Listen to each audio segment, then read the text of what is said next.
सबसे पहले तालियां बजाएंगे नजूमी बाबा। और कुमार से कर दो यार, क्या हो गया? नजूमी बाबा। बाबा की तस्वीर से, बाबा की तस्वीर से।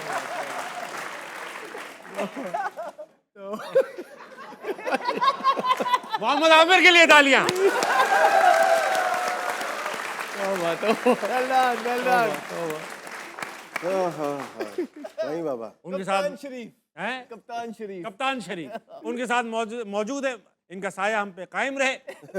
मुल्क के मारूफ मुदब्बिर, मुफक्किर बनना चाहते कैप्टन शरीफ राशिद लतीफ। बनना चाहते हैं। फॉर्म में आज मुतब्बिर। एक चीज भूल गया, फॉर्मर अफगान कोच, ये मैं कहना भूल गया। उनके साथ भाई वाह वाह, अब जो मैं इंट्रोडक्शन कराने वाला हूँ आगे लग जाएगी, आगे लग जाए। आगे लग जाएगी। अपने ख्यालात में आजाद, कैप्टन को किया बर्बाद, अहमद शहजाद।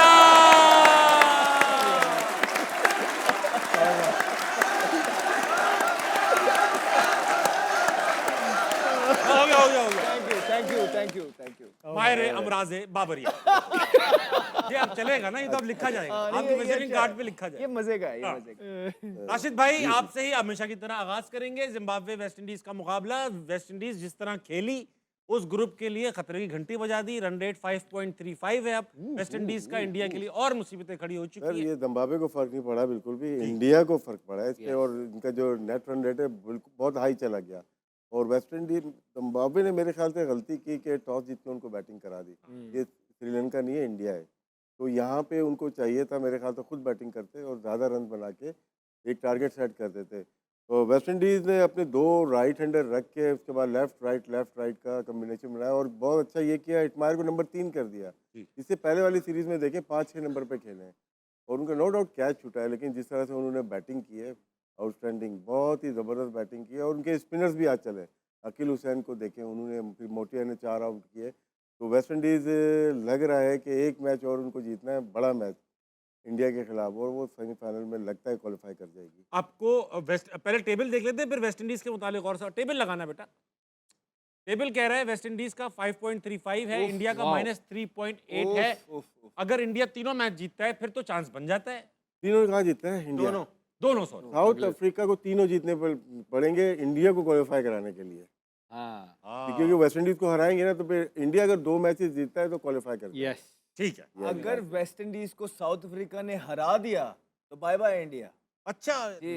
ओ भाई ओ भाई ओ भाई, आमिर भाई आपसे पूछूंगा, हमारा ग्रुप भी दिखा दो ताकि तसल्ली पहुंचे। हमारे ग्रुप में हम बगैर कुछ करे 1 पॉइंट ले चुके हैं। न्यूजीलैंड भी 1 पॉइंट ले चुका है। बड़े शरारती है। श्रीलंका इस वक्त बॉटम ऑफ द टेबल है और इंग्लैंड जो है इस वक्त टॉप ऑफ द टेबल है। 2.550 का उनका नेट रन रेट है। राशिद भाई, किसी दिन मैं आपको नेट रन रेट का फॉर्मूला भी एक्सप्लेन करने के लिए तकलीफ दूंगा कि आप बताएं हमें। इसमें जितने ओवर आपने अगर आउट हो गए, 13 ओवर में आउट हो गए, तो आपके 20 ओवर काउंट होते हैं। ठीक है, और बॉलिंग और बैटिंग दोनों ही में काउंट होते हैं, उसके बाद नेट रन रेट बनता है। मैं एक एग्जांपल दे सकते हैं नंबरों में आपको। जैसे एक फॉर एग्जांपल एक कंट्री ने 100 रन बनाए, हाँ, 12 ओवर में आउट हो गए। जैसे इंडिया कल जल्दी आउट हो गया जी। लेकिन वो 20 ओवर से काउंट होंगे, पूरे यानी कि 20 उनका ओवर, टोटल रन 20 ओवर से 20 डिवाइड ओवर किए से जाएंगे। डिवाइड होगा। सही है, तो एक रन रेट आ उससे जाएगा। जाके उनका नेट रन रेट बन जाता है। ठीक है। इस तरह से अगर पहले होता था कि आप जितने ओवर में आउट हो गए, 13 ओवर में आउट हो गए, तो वहीं से काउंट होता था, वो गलत होता है। ये 90s की बात कर रहा हूँ। उसके बाद उन्हें हल्के हल्के चेंजेस किए जिसमें ये नेट रन रेट लेके आए वाला। इस पे हम कल तफसीली गुफ्तगू भी कर लेंगे ताकि नेट रन रेट का भी लोगों को पता चल जाए, क्योंकि कुछ कैलकुलेशन थोड़ी सी कॉम्प्लिकेटेड है। आमिर भाई, आपसे पूछना चाहूंगा, इस वर्ल्ड कप में तो चल ही रहा है पाकिस्तान, जो भी हालात है चल रहे, अगला वर्ल्ड कप भी आने वाला है, उसमें आप ये बताइए, क्योंकि आप इतनी अच्छी प्रेडिक्शंस करते हैं, गंदम की फसल कैसी होगी? अब इन बातों पे उतर अगर बारिश हुई तो अच्छी होगी। बारिश हुई तो। और ज्यादा बारिश हो गई तो फिर खराब हो जाएगी। अच्छा, लेकिन आपकी जो भविष्यवाणियां हैं, प्रेडिक्शंस हैं, उनके ऊपर मैं एक चीज पूछना चाहूंगा। जी जी। On the papers, on the cards, देखने में सब में इंडिया बड़ी सॉलिड टीम लग रही है। पूरा यूनिट है, बॉलिंग है, बैटिंग है, फील्डिंग बहुत अच्छी है और मोमेंटम है। मतलब जीतते आ रहे हैं, 3-3.5 साल बाद हारे हैं किसी T20 वर्ल्ड कप। आपको ऐसा क्या दिख गया अंदर बाहर जो उनको नहीं दिख रहा था खुद से? देखिए जब ये बात भी हुई थी, जब आपने कहा था कि आपने इंडिया को ही सेमीफाइनल से बाहर कर दिया, मैं गलत भी हो सकता हूँ, अभी भी इंडिया क्वालिफाई शायद कर सकता है, लेकिन मैंने जो ऑब्जर्व किया था, मैंने कल भी बात की थी कि जो उनके बैट्समैन हैं, ये जो जितने भी अभी टॉप 3 खेल रहा है, ये आईसीसी के इवेंट्स में टेस्ट ही नहीं हुए थे, हाँ। राइट? और तीनों ये वो वाले ऊपर जो टॉप 3 है इनका, ये वो वाले हैं ही नहीं है कि ये पूरा मैच लेके जाएंगे। यस जिस दिन ये चल गए तो चल गए। तो बड़ी टीमें बड़े इवेंट्स में पूरा प्लान करके आती हैं, तो बड़ा चांस होता है ऐसे टॉप ऑर्डर को जल्दी आउट करने का। अगर आप देख लें 4 के 4 मैच इनका टॉप ऑर्डर वो किया, कोलैप्स किया, क्योंकि ये इनका जो टेम्परामेंट है ये विराट और रोहित वाला नहीं है। वो सिचुएशन को अब उनको लगता था कि नहीं 170 हम 8 की रन अगर हमें पर ओवर चाहिए तो उस हिसाब से खेलते थे। वो ये नहीं था कि बस मुंह उठाया और मार दिया। ये जो आप इनके टॉप 3 देखें, ये सिर्फ अपनी नेचुरल गेम खेलते हैं, बॉल नजर आता है घुमा देते हैं। तो जो अच्छी टीमें होंगी वो प्लान करके आती है। मैंने आपको पहले बोला है कि उनको पता होता है कि कहाँ पे कैसे कैसे बॉलिंग करनी है। तो इनके ये और मिडिल ऑर्डर को या टॉप ऑर्डर को देख के मैंने कहा था, अगर आप देख लें बीच में सूर्या के अलावा मुझे तो कोई ऐसा तगड़ा मिडिल ऑर्डर नजर ही नहीं आता। पांड्या जो है वो ऑलराउंडर है, वो प्रॉपर मिडिल ऑर्डर बैट्समैन नहीं। हाँ वो ऐसा डेंजरस प्लेयर है, 30 बॉलों पे 70 चाहिए तो वो आएगा शायद 15-20 बॉलों पे 40-45 का दर, लेकिन वो यूं सिचुएशन के हिसाब से नहीं खेल सकता। तो मैंने उस हिसाब को देख के इंडियन बैटिंग लाइन को देख के कहा था कि मुझे लगता है कि इनकी बैटिंग लाइनअप कोलैप्स करेगी, जिसके चांसेस इनके कम है आगे जाने के। प्रॉपर है। आमिर जो अहमद, तुझे लगता था वो अब पूरे इंडिया को लग रहा है। ये तो अब लगना शुरू हो गया जब से वो अभिषेक शर्मा आउट हुए। अहमद भाई आप बताइए, आपकी फेवरेट टीम इंडिया है और आप बड़ी ओपनली इस बात को क्लेम करते हैं, and for all the good reason. Good reason. ठीक है, लेकिन अभी जिस तरह आमिर भाई ने प्रेडिक्शंस किए हैं और अब जो कुछ वो कह रहे हैं वो दिखने भी लगा है कि हाँ यार प्रेडिक्शन नहीं थी इनकी, एनालिसिस था। इसको प्रेडिक्शन तो हम कह रहे हैं, एनालिसिस के हिसाब से लगने भी लगा है हाँ यार ये 3-4 क्रैक्स नजर आ रहे हैं।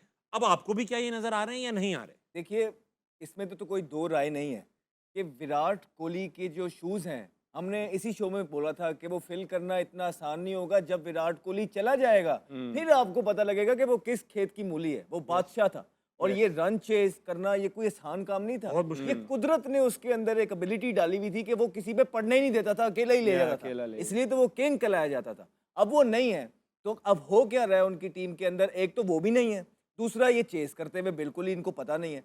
ऐसी टीम जो है, जो सिर्फ जिनका एक्सपीरियंस कम है, वो जो मार धार करती है, वो पहले खेलते हुए तो फिर भी जो है ना परफॉर्मेंस कर देती है, लेकिन जब स्कोरबोर्ड का प्रेशर आ जाता है तो वो चोक करते हैं। विराट कोहली इसमें मास्टर था। फिर जो रही सही कसर ये है कि वो एक ही साथ खब्बे खिलाई जा रहे हैं। अब वो मार्करम जो है ना उनको आउट कर लेते हैं टीमें, तो वो और प्रेशर में आ जाते हैं। फिर जो रिसोर्सेज है, गौतम गंभीर वो भी ठीक नहीं खिला रहे। आपका मैच विनर है कुलदीप यादव। अब मुझे नहीं पता उसको किस तरह बाहर निकाला। अगर आपने पिछला मैच देखा, ये वाला नहीं उससे पिछला वाला, कुलदीप यादव के साथ सूर्य कुमार यादव की कोई बहस हुई थी जिसमें सूर्य कुमार यादव ने उसको धक्का भी दिया था और उससे बातचीत की थी कि भाई ये क्या डिसेंट शो किया। कुलदीप यादव के साथ लोग ये बातें कर रहे हैं कि क्या इस वजह से कि उसका डिसिप्लिन का कोई, उसके सूर्य कुमार यादव के साथ कोई प्रॉब्लम हुआ है जिसके बाद उसको ड्रॉप किया और मुल्क की नहीं सोची, पर्सनल ग्रज को वो आगे लग के देते। नहीं तो ये बाहर नहीं होता। कुलदीप यादव एक डिफरेंट वेरिएशन लेके आते हैं, वो मैच विनर है उनके, उसको नहीं खिलाया। फिर देखे मेरी बात सुने, फिर गौतम गंभीर ने जो सारे डिसीजंस लिए थे, हमने आपको पहले भी बोला है कि सूर्या का और ये गौतम पे बहुत बड़ी प्रेशर है। अब आप जब किसी फील्ड के अंदर जाते हैं ना ताबिश भाई, तो तन मन धन से जाते हैं। वो पॉलिटिक्स में चला गया था। उसके बाद जब आप पॉलिटिक्स में जाते हैं तो ऑब्वियसली आपकी सोच में फर्क आता है। फौरन वो आ गए क्रिकेट टीम के अंदर और वहाँ कोच बन गए, तो वहां तो वो कामयाब हो नहीं सके पॉलिटिक्स के अंदर, लेकिन उन्होंने वही पॉलिटिक्स टीम के अंदर लाके खड़ी कर दी, जिसमें जिनके ये खिलाफ खुलेआम बोलते थे विराट कोहली के खिलाफ, उनको मौका मिल गया उसके खिलाफ प्लॉटिंग करने का।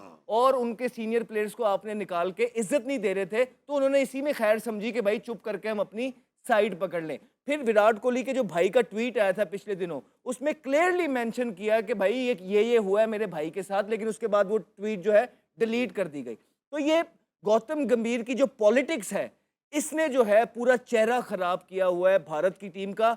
अभी भी भारत की टीम अगर आप देखेंगे तो इतनी बुरी टीम नहीं है, लेकिन जो कॉम्बिनेशन वो अंदर घुसा रहे हैं वो ठीक नहीं घुसा रहे हैं। अक्सर को बाहर कर दिया, कुलदीप को बाहर कर दिया, फिर टॉस जीत के इन्होंने पीछे जो है जब प्रैक्टिसेस कर रहे थे उसमें चेस करने का इन्होंने वो अपने आप को वो दिया नहीं टाइम, पहले बारियां लेते रहे। तो ये सारी चीजें देख के और जो अब वेस्ट इंडीज ने क्रिकेट खेल दी है, कल की बात तो कल पे थी, उसके बाद ये था कि अच्छा हम ये कर लेंगे, ओ भाई वेस्ट इंडीज के बाद तो उनके चांस और स्लिम हो गए। हलक में आ गए, हलक तो में आ गए। मुझे नहीं लग रहा है कि अब बहुत कोई मिरेकल हो गया या जो वही हो गया जो कभी कभार इंडिया कर देता है, तो फिर इंडिया आ सकता है ऊपर। नहीं तो हमें लगता नहीं है कि इस परफॉर्मेंसेस के बाद अब इंडिया क्वालिफाई करता है।